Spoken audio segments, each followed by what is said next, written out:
Welcome back to MMA Surge. I'm your host, Andrew the Squid Montañez. We just got done watching UFC on Fox 5 featuring Rory MacDonald against BJ Penn in the welterweight matchup. So I'm gonna break down this fight.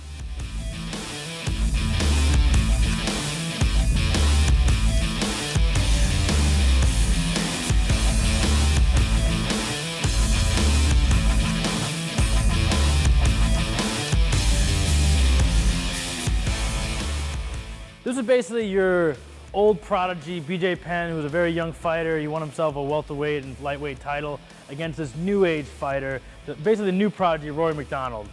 So Rory MacDonald came out noticeably a lot bigger than BJ Penn. He came out and just kind of dominated the center, really just took control of the striking game, throwing these high and low level kicks that really confused BJ Penn. Rory was able to pick apart BJ Penn the entire fight, landing strikes at will, and probably could have finished the fight, but ran away with a unanimous 30-26 decision. All right, so let me show you a few moves from the fight and show you exactly what Rory MacDonald did to win this fight against BJ. So I'll bring Simon in.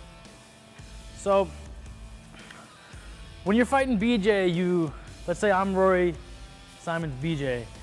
BJ Penn is basically your boxer, jiu-jitsu wrestler guy. Doesn't really throw too many kicks, kind of throws a lot of boxing punches at you, sometimes throws a head kick, but you don't really see dynamic kicks. Rory's the type of guy, he's gonna hit you with strikes that you've never seen before. He started the fight throwing a lot of these head kicks, he was doing these low leg kicks, and he just came out and really set a nice jab to start the fight. He showed that BJ is a lot smaller, that he probably should have stayed in the lightweight division, because Rory can keep BJ at bay, while when BJ extends his hand, Rory can hit him from there just because he has just more height and more reach. So the first thing that was cool that Rory did was this, he would throw this kick and he'd make you think that the kick is going low. BJ would react as it's a low kick. He would come high with it and really had BJ guess and landed a few big shots.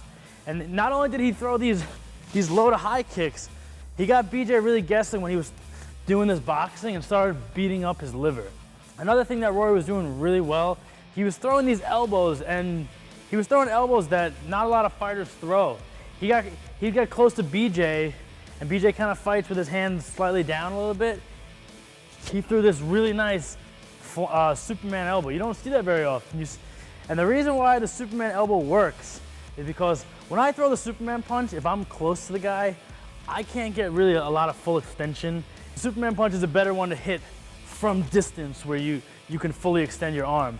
So that being said, when you're this close to the guy, I could Superman and really throw that elbow across when a strike might be really light. So that was really cool. He was throwing these dynamic elbows, and he even threw a lead arm elbow, which was cool.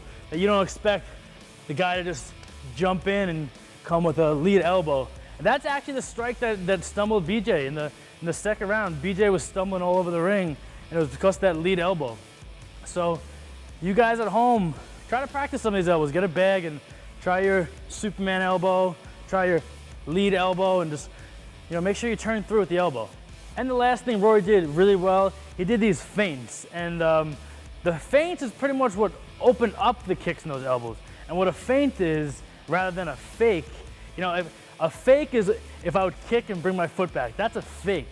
But a feint is when I'm moving with a guy and you kind of mix up your movement and your beats, and you kind of trying to get the guy off balance. The idea of doing a feint over a fake is that I would feint him where the guy really doesn't know what is coming at him. It's this type of movement where you get a lot of head movement, shoulder movement, a lot of these hard steps. And when you get good at feinting someone, that's when you can really pick apart your opponent. He had BJ really tired. When you fight a really tired opponent, you want to feint him, because when a guy is out on his feet, like BJ was falling all over the place. So if I'm BJ, I kind of I'm like, I don't want to get hit. So when a guy fakes me, you kind of overly react because you're so tired and you don't want to get hit that you kind of want to survive. So these feints are awesome, because if I feint, you see how a guy reacts, and then you could land some sort of strike. I could feint low and then come high with something. So I think that's why Rory MacDonald came out very hard instead of high pace was he kind of came out and took some risks, but he knew BJ gets tired. So the most dangerous part of the fight for Rory was like the first 3 minutes of the fight. But after those first 3 minutes in some exchanges, BJ was tired.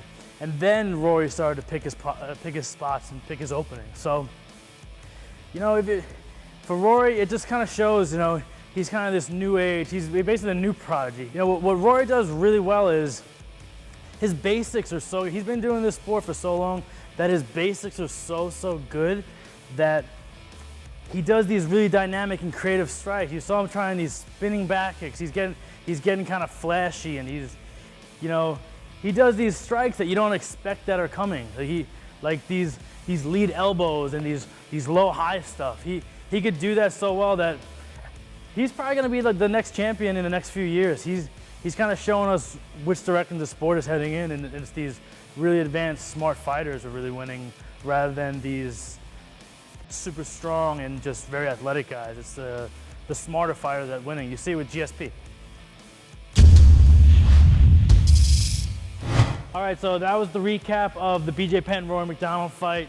I gotta admit, I'm a little heartbroken because I got into this sport watching BJ Penn. It's tough seeing him lose like that, but what I like is it shows the level and the direction that the sport is heading in. He used these kicks, these elbows, and these feints to break down BJ Penn, and I'm not sure if BJ Penn's ever gonna fight again. My suggestion would be take a longer time off, take maybe a few years off or a full year off, and maybe come back at lightweight or even 145. I think he could actually make 145. He looked like he had a little bit of bulk on him, but at least lightweight. So if you like this breakdown, you know, be sure to subscribe to our channel. Got a lot more breakdowns. We're breaking down all the fights that happen on this card. I'm the Squid, and I'll see you next time on MMA Surge.